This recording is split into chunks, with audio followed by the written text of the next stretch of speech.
Hello, it's Nicole. Welcome to my channel. I am going to be doing a tutorial today on some chaining. In my previous video, I mentioned this particular yarn here from Michaels. That is a great yarn to start with. It does not snag as much when you are learning how to crochet, which was one of my most difficult things. See here, this pulls into a few different fibers here very easily. A lot of acrylic yarn is made like this, so it can be really difficult to learn how to crochet and frustrating if you are using yarn that is easy to snag.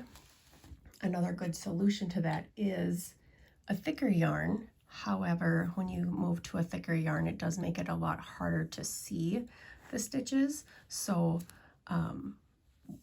this isn't always necessarily a good strategy. This is my daughter's chain here, which if you know what you're looking for, you can kind of see the chain, but as a new crocheter, this could get a little bit tricky to find where you are going and what stitch you're on. So I do highly recommend this particular yarn for learning to crochet. This yarn is the same brand as this. I'm just using this one as reference so we can look at the label here. I would show you with this, but black yarn is not my friend, and it is not a great yarn to show somebody how to crochet with because it's really difficult to see. So this label here, just pretend it's this label for this yarn. We're going to look here. We're going to look for a 5mm hook. Let's see here. This one is a 5.5I, so we're not going to go with this one. Don't mind the end of it. It's all chewed up by my dog, but it works just the same. So we're going to find the number 5.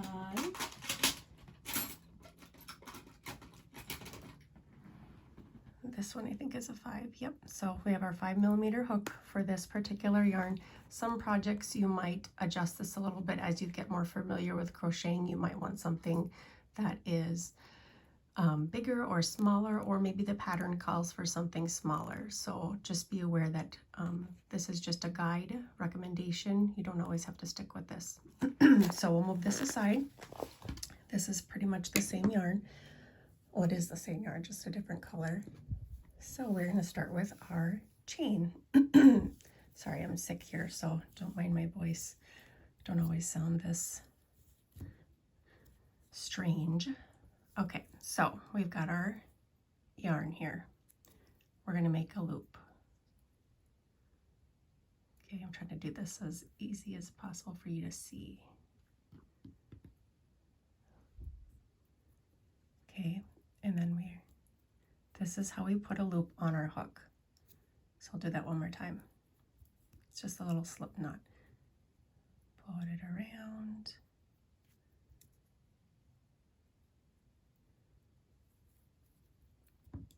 So most of the time you will start with this unless you are doing a magic circle, which we can get into that in a different video. There's a couple different ways to do a circle, but this is how you'll start if you're going to just do a simple chain. So you have it. I like to hold the tail like this. This is the tail of the yarn. Right here, the tail. Then your hook, and then your yarn. Everybody holds their yarn a little bit differently. No people do it the same. You can try to hold it the way I do, but you will probably learn what feels most comfortable for you. Watch a few different videos, see how different people hold their yarn. So this is just how I hold it. I just tend to kind of loop it around here to give it a little tension, and then you hold with this part of the hook facing you. I like the hooks with the grippers like I mentioned in my previous videos. When you first start crocheting, you might crochet a little bit tight. You might be holding your hook tight, you might be holding your yarn tight, and that sort of thing. This is an example of one of the first things that I ever crocheted. Here, as you can see, the edges are not real pretty, and it was quite tight here at the beginning chain, so there's no give here. I was a really tight crocheter, so this is just an example of something that I started with. So let's get to the chaining. So we'll loop around, pull through, and I just switch back and forth in my grip.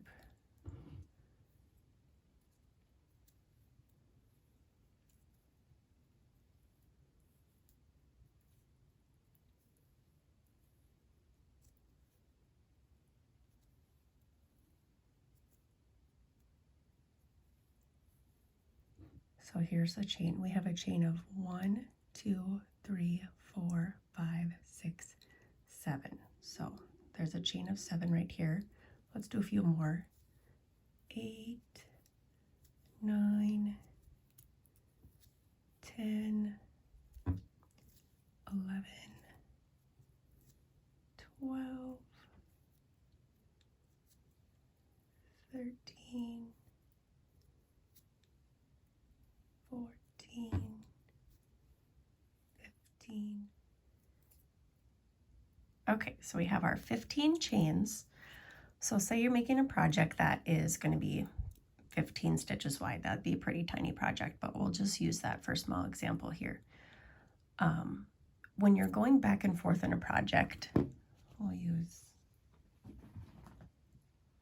this as an example here. So you're going back and forth making a project that's, you know, this tall. When you get to the end of your row, that's how many stitches you wanted, and you're going to go up the next row, you're going to need to add a few extra chains to bring it up to the correct height when you kind of turn around the corner.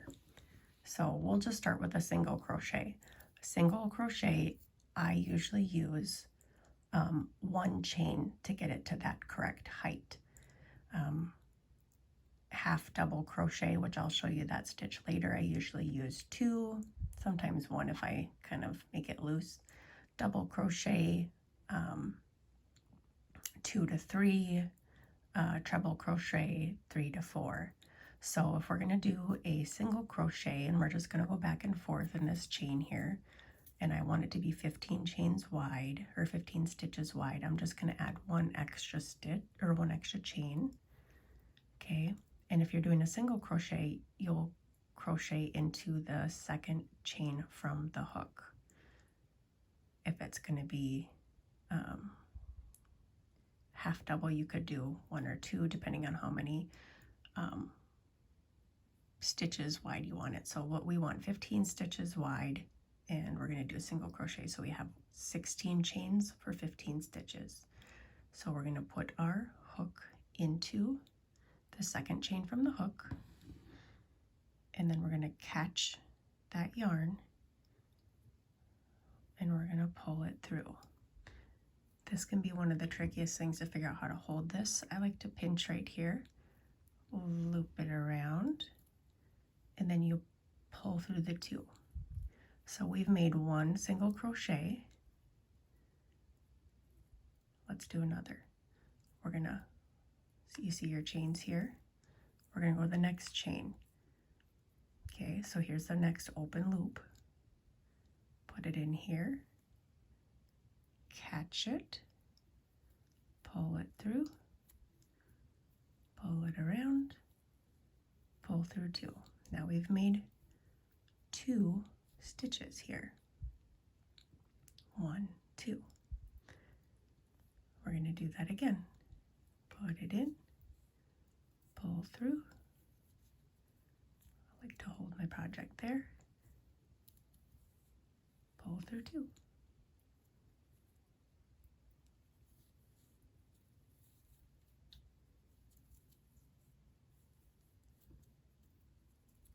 Now sometimes our projects look a little bit weird until we get a few rows in, and then they start to take shape a little bit.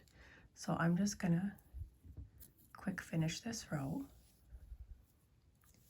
so that you can see how we would then go back the other direction. So I'm gonna go a little faster here. This is kind of an awkward position for me to crochet in. Oops, sorry, don't go around there.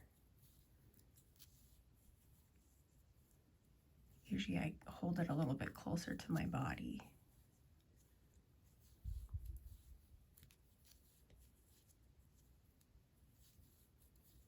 And you just kind of watch which stitch you go in each time.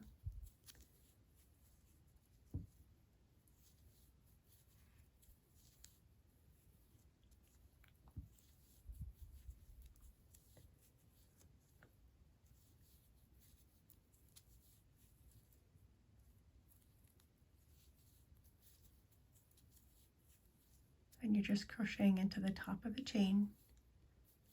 we just hit our last one.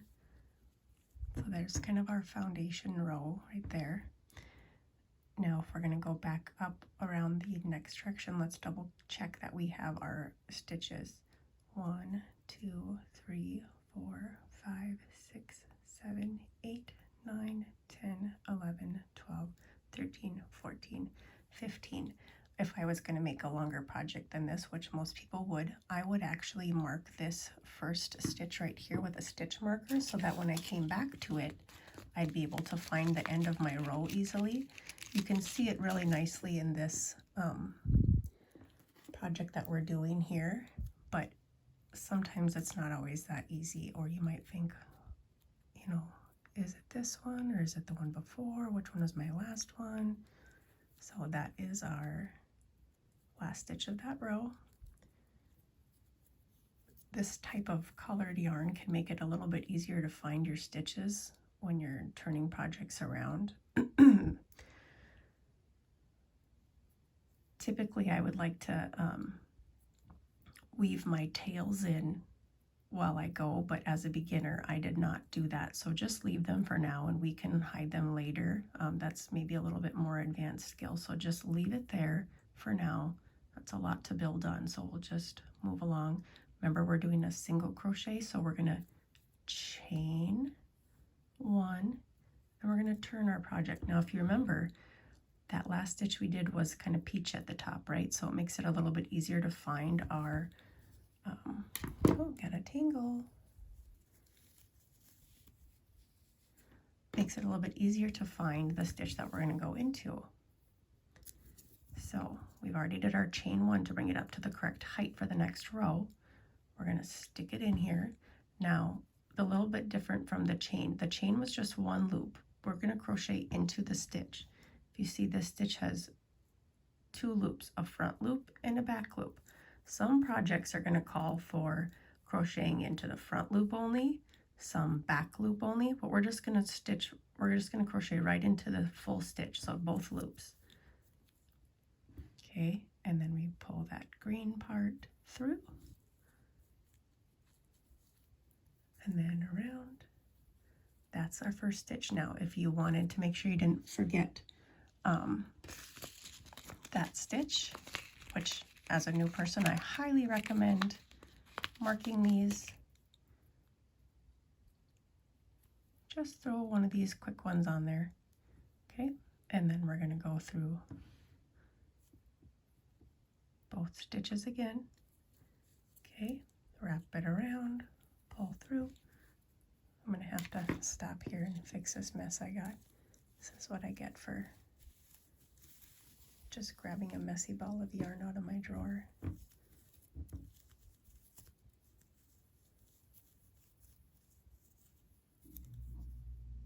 I'll stop here and fix this.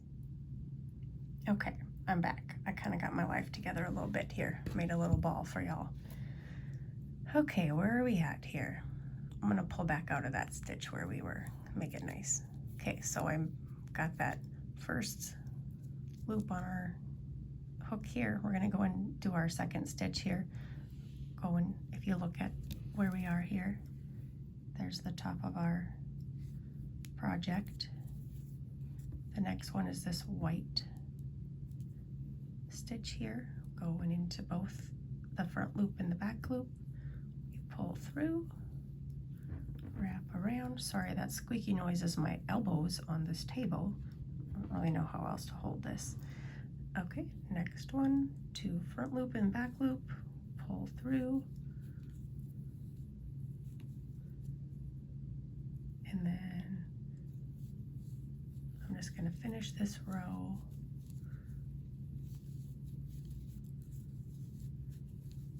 One of the ways that some people's projects, when they're working back and forth in a row like this, start to look kind of wonky is by not marking that first and last stitch. They'll accidentally start adding or subtracting stitches, which then can kind of warp your project into one direction or another, making it kind of wavy on the edges. So I suggest either using a stitch counter, counting the stitch each time, whatever works for you so that you don't have to jump back and go back to where your project starts warping. Some people call that frogging, just hopping back to where the project starts warping, or jumping back to the beginning or a certain part. So you might hear that term a lot, frogging a project. There's plenty of projects that I've made that later on I wanted to use that yarn for something else, so I might frog it, pull it apart. Okay, so this is our last stitch here. I'm gonna stick right in where that stitch marker is, pull around, pull up a loop, wrap around. Okay, then we can take that out because we are done with marking that stitch. Ooh, slippery guy. Okay, so we've got that out. We've got 15 stitches. 1, 2, 3, 4, 5. Oops, I should pull it down here. 1, 2, 3, 4, 5, 6, 7, 8, 9, 10, 11, 12, 13, 14, 15. So we got 15. Now if we keep going back and forth like that, it's going to make a nice longer chunk of fabric, and the edges should be nice and, you know, fairly straight. They might kind of wave a little bit, but for the most part it should look pretty nice. So that's a single crochet. Like I was mentioning, different stitches have different height. So if we wanted to do a half double crochet, this, I don't use a half double crochet very often, but that is a stitch that you'll see. So for that one, depending on how high you want it or what project you're doing, you might do a chain 1 or a chain 2. I'd say for the most part people would call that a chain 2. So we'll just chain 1, chain 2, we'll turn it, and remember that green stitch was the first, was that last stitch that we had. So half double crochet is kind of like a single crochet and kind of like a double crochet. That's why it's called a half. So we wrap it around one time, we go into both loops of the stitch, we pull it through, and instead of a double crochet, which I'll teach you later, where you would just pull through 2, we're going to do it kind of like a single crochet where you pull through all the loops on your hook. So we pull through 3. Okay, now this is where you really want to start marking when you have these taller stitches. You could get confused and think that this is your last stitch or that this is your last stitch. So we're going to make sure we mark that little peach part right there so that we know not to crochet in down here, and that our row in fact does end right there. So we'll do half double crochet again. Wrap around once, stick through both loops, pull, and then we'll pull through all 3. Okay, I'm going to do that again. Wrap around. This is the stitch we're working into.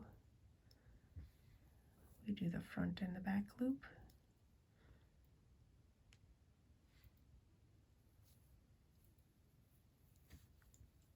And then we pull through all 3. So I'm going to finish this row.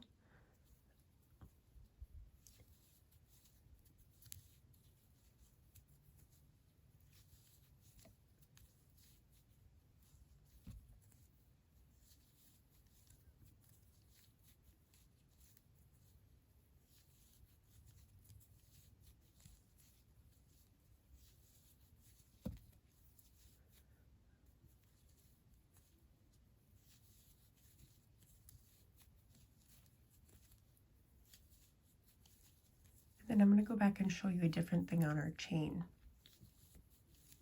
before I jump into the double crochet.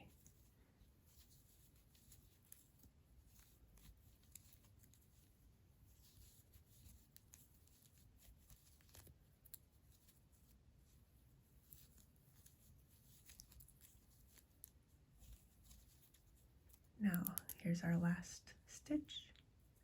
Go right in where that stitch marker is.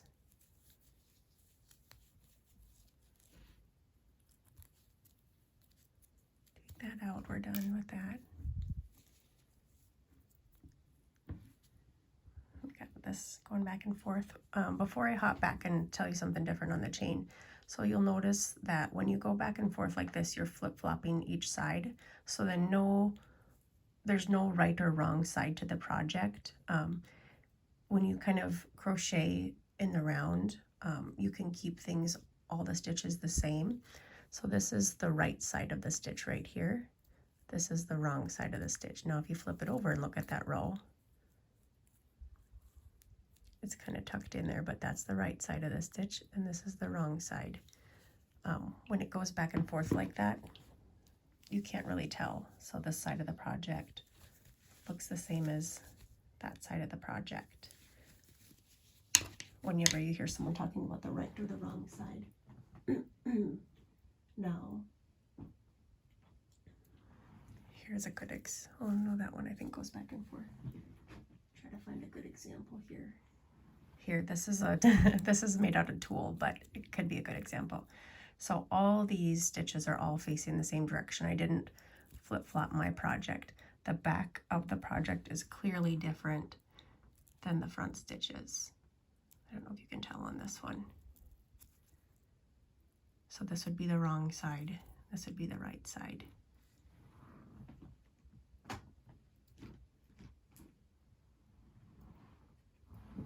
Maybe I can show you on a pair of gloves. This is all the right side. They're all the same.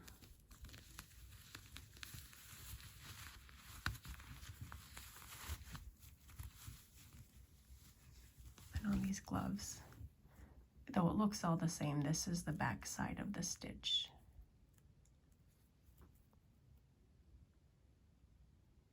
You can see that V right there. I'll show you the right side again. So if you're ever going along with the project, see how the V is together instead of split on the other side. So this is the right side. That would be the wrong side. This is the band of this glove, goes back and forth just like we're doing here. Wrong side, right side, wrong side, right side. Knowing that when you're working back and forth in a row like that will help you be able to count your rows. So then you can see each stitch to count your rows. Some people will leave their stitch markers on so that they don't lose track of how many rows they've done. But here I know I can look at my stitches and count, you know, 1, 2, 3 rows. We did 3 rows.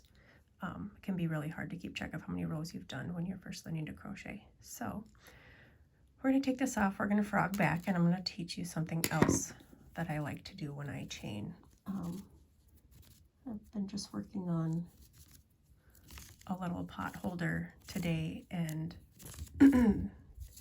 when you start a project, you'll notice here, before I tear this apart, that the base row that we made when we chained, or we crocheted into that chain, it leaves you with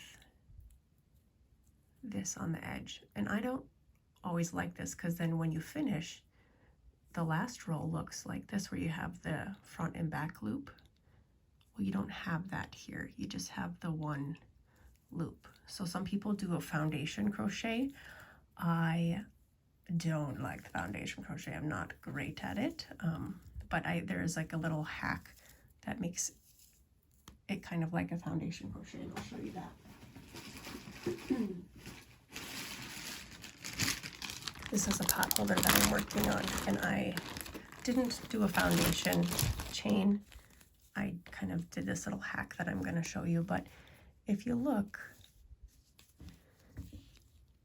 at this is a tricky yarn to see, but there is a front loop and a back loop. The way I'm going to show you how to make this front loop and back loop. So if you struggle with the foundation crochet, which I can show you in another video, maybe once I get better at it, there's a front loop and a back loop instead of that single loop like we had before. So let's find our yarn tail again, and I'll show you how to kind of cheat and make that. The reason why I like to do this, what I'm about to show you, is because then the top of your project looks the same as the bottom of your project. So when you want to, if you want to add a border, that's fine. But if you don't want to add a border, then they look symmetrical. So let's just make a chain. So we did our loop again. Here, I'll clear this so you can all see better. You got your yarn. You're gonna make a little slip knot. Okay, so we're gonna put a little, one little thing too. Some projects might call for a really long tail, like if you're gonna use this to sew a project together at the end. So just be mindful, think about that when you're making your first tail, what project you're making. If you might want to, say you're making a mitten, and you might want to use this tail to stitch the cuff of your mitten together. You might want to leave a little extra long tail depending on what you're making. So I'll just make a little chain again like we did before. Go around, I'm holding my tail, pull through. If you find you're somebody who makes a really tight chain, you could always go up a hook size for the chain, and then go back down to regular hook size when you're making your project.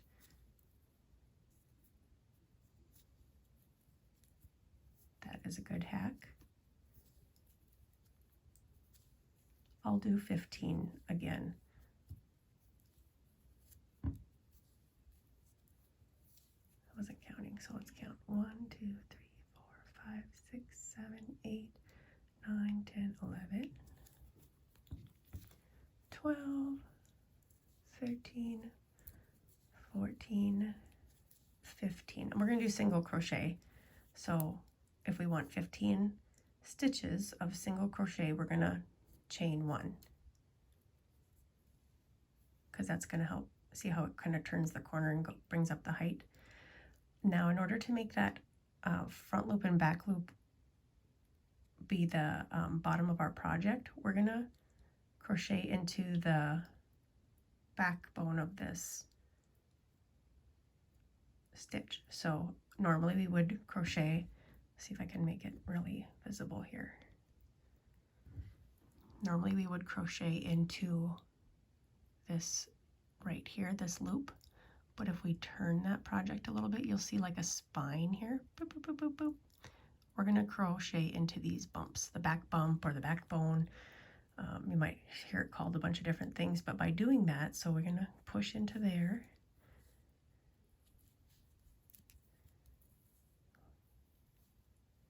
And then we'll go into the next one.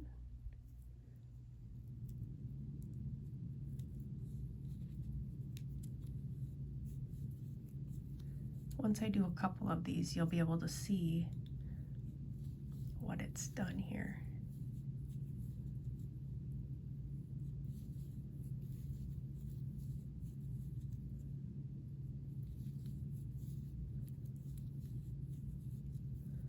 See the very end of our project, instead of having just that one loop left of the chain, it'll look the same as the top. So it's got the top, it's got the front loop and back loop here at the top, and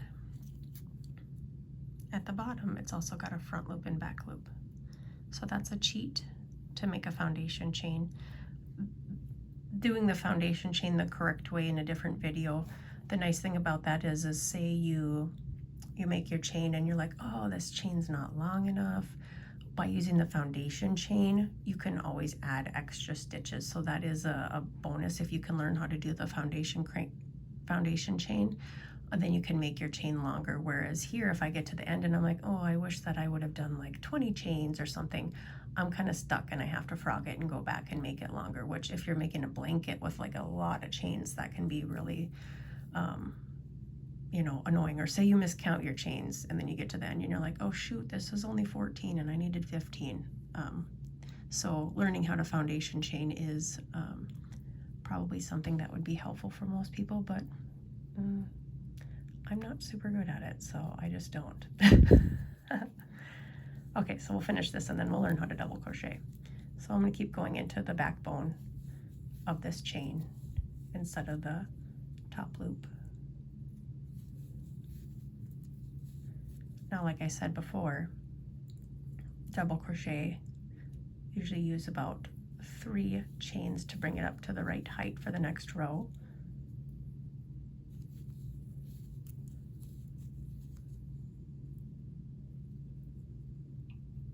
If you ever can't see, oh, look, I spliced that, that's unusual.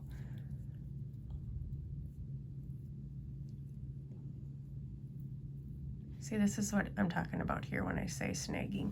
So this yarn is, you don't snag this yarn very easily like you do most acrylic yarns, but when I say snag, my piece of yarn here split. And if you don't catch that, then you're gonna have these little random loops that are just gonna make your project not look as pretty. So make sure you get it all the way in there. The more you start taking projects apart and reusing the yarn, the more likely it is to splice. So that's probably why this is doing that, because I've fiddled around with this chunk of yarn quite a bit. Keep going into the backbone. Plus, getting into the backbone is a little bit trickier to get your hook into versus the top of the chain. Okay, there's our last backbone.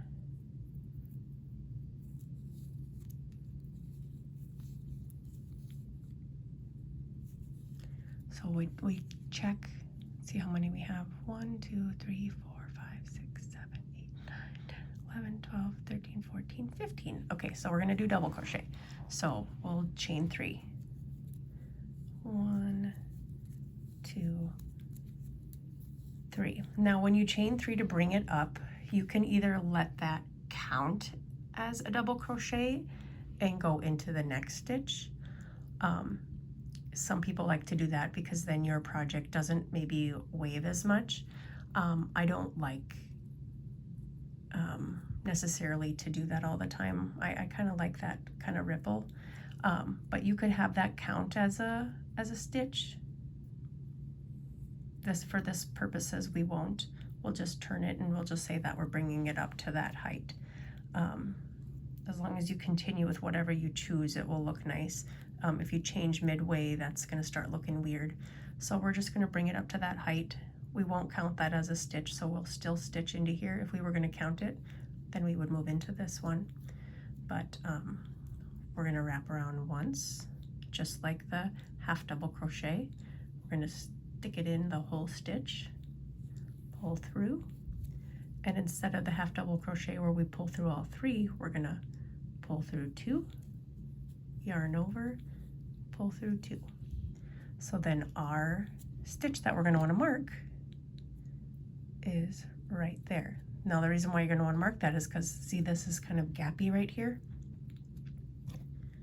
People might accidentally start crocheting into this and that, and then you start adding extra stitches. So we're going to do that again. Yarn over. This is the stitch we're going to go into. Pull through once, yarn over, through 2, yarn over, through 2.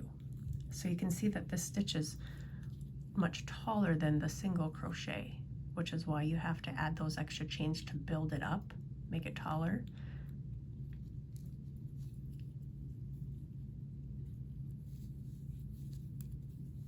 Pull through 2, pull through 2. Now I'm going to throw in a treble crochet here. It's going to make it not, you wouldn't want to just randomly throw that in the middle of your row unless your pattern called for that, which some do. I'm just going to show you what that stitch looks like for educational purposes. So treble crochet, you yarn over once and you yarn over twice. So you got 2 loops there. You're going to stick it in and you're going to do the same thing that you do for a double. Pull it up, pull through 2, pull it up, pull through 2, pull it up, pull through 2. So that's much taller. See how it kind of warps your project and starts to go up taller? This right here is treble crochets. So they're nice and tall. They are going to offer more gapping here. This is a puff stitch. We'll learn this later. But these are all treble crochets, nice tall stitches. So you might be making a blanket that you want to make, you know, maybe you want it to work up really fast. Treble crochets are going to work up faster than a single crochet. If you do a bunch of things that are a single crochet, obviously, it's going to go slower. Or if you do a bunch of things that are puff stitch, it's going to go slower because there's about 6 double crochets in each puff stitch. So this is going to take a long time to work up to the height or the length of the project that I want because there's so many stitches in each puff.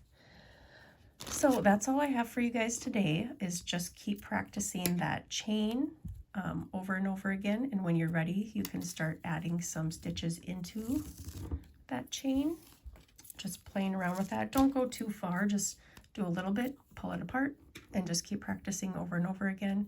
I mean, if you want to keep it, and I could show you how to tie off something real quick here. We'll just have this little guy here. 1, 2, 3. We'll do a little single crochet. Oops.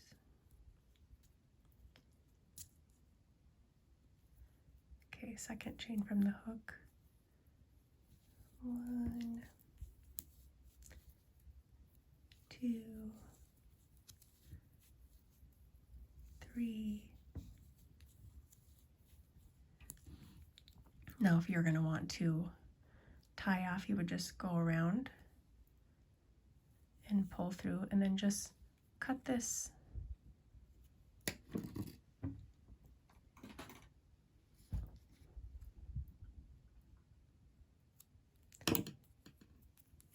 pull it tight, and then you would just weave in your ends, which we can do a whole video on weaving in ends, because that is